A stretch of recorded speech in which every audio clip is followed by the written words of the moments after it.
Praise the lord. అందరూ ఎలా ఉన్నారు? దేవుని వాక్యం చదవాలని ఎంతో మందికి ఆశ ఉంటుంది, కానీ టైం కుదరట్లేదు కదా. అందుకే మన ఛానల్లో ఆడియో బైబిల్ స్టార్ట్ చేశాను.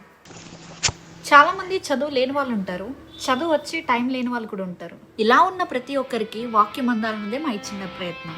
Let's do this. Praise the lord everyone. ఈరోజు మనం సామెతలు 8వ అధ్యాయం చదువుకుందాం. జ్ఞానము ఘోషించుచున్నది, వివేచన తన స్వరమును వినిపించుచున్నది. త్రోవ ప్రక్కను రాజవీధుల మొగలలోను నడిమార్గములలోను అది నిల్చుచున్నది. గుమ్మముల యొద్దను పొరద్వారమునొద్దను పట్టణపు గవనుల యొద్దను నిలవబడి అది ఇలాగు గట్టిగా ప్రకటన చేయుచున్నది. మానవులారా, మీకే నేను ప్రకటించుచున్నాను, నరులగు మీకే నా కంఠస్వరము వినిపించుచున్నాను. జ్ఞానము లేని వారలారా, జ్ఞానము ఎట్టిదైనది తెలుసుకొనుడి. బుద్ధిహీనులారా, బుద్ధి ఎట్టిదైనది యోచించి చూడుడి. నేను శ్రేష్టమైన సంగతులను చెప్పెదను వినుడి. నా పెదవులు యథార్థమైన మాటలు పలుకును, నా నోరు సత్యమైన మాటలు పలుకును. దుష్టత్వము నా పెదవులకు అసహ్యము, నా నోటి మాటలన్నీయు నీతిగలవి. వాటిలో మూర్ఖత అయినను కుటిలత అయినను లేదు. అవన్నీయు వివేకికి తేటగాను తెలివినొందిన వారికి యథార్థముగాను ఉన్నవి.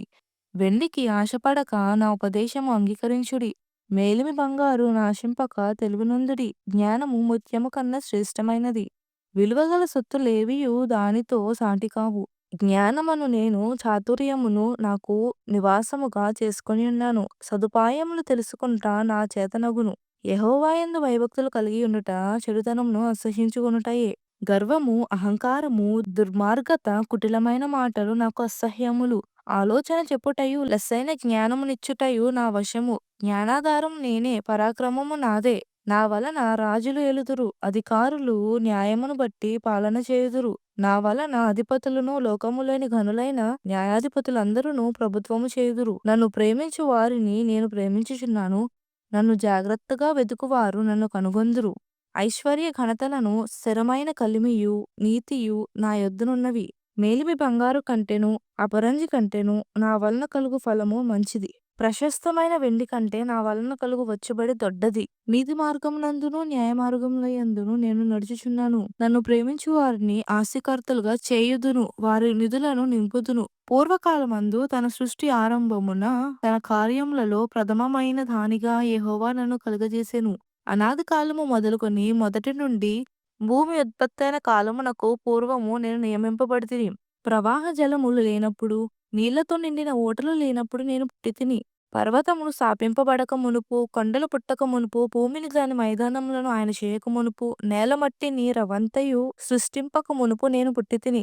ఆయన ఆకాశ విశాలమును స్థిరపరిచినప్పుడు, మహాజలముల మీద మండలమును నిర్ణయించినప్పుడు నేనక్కడ నుంటిని. ఆయన పైన ఆకాశమును స్థిరపరిచినప్పుడు, జలధారులను ఆయన బిగించినప్పుడు, జలములు తమ సరిహద్దులు మేరకుండునట్లు ఆయన సముద్రమునకు పొలిమేరను ఏర్పరిచినప్పుడు, భూమి యొక్క పునాదులను నిర్ణయించినప్పుడు, నేను ఆయన యొద్ద ప్రధాన శిల్పినై అనుదినము సంతోషించుచు నిత్యము ఆయన సన్నిధిని ఆనందించుచు నుంటిని.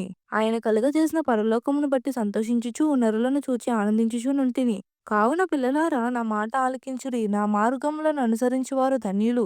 ఉపదేశమును నిరాకరింపక దానిని అవలంబించి జ్ఞానులై ఉండుడి. అనుదినము నా గడప యొద్ద కనిపెట్టుకొని నా ద్వారబంధముల యొద్ద కాచుకొని నా ఉపదేశము వినువారు ధన్యులు. నన్ను కనుగొనువాడు జీవమును కనుగొనును, యెహోవా కటాక్షము వానికి కలుగును. నన్ను కనుగొనని వాడు తనకే హాని చేసుకొనును. నా యందు అసహ్యపడు వారందరూ మరణమును స్నేహించుదురు. ఈ చిన్ని వాక్యం దేవుడు దీవించును గాక. ఆమేన్.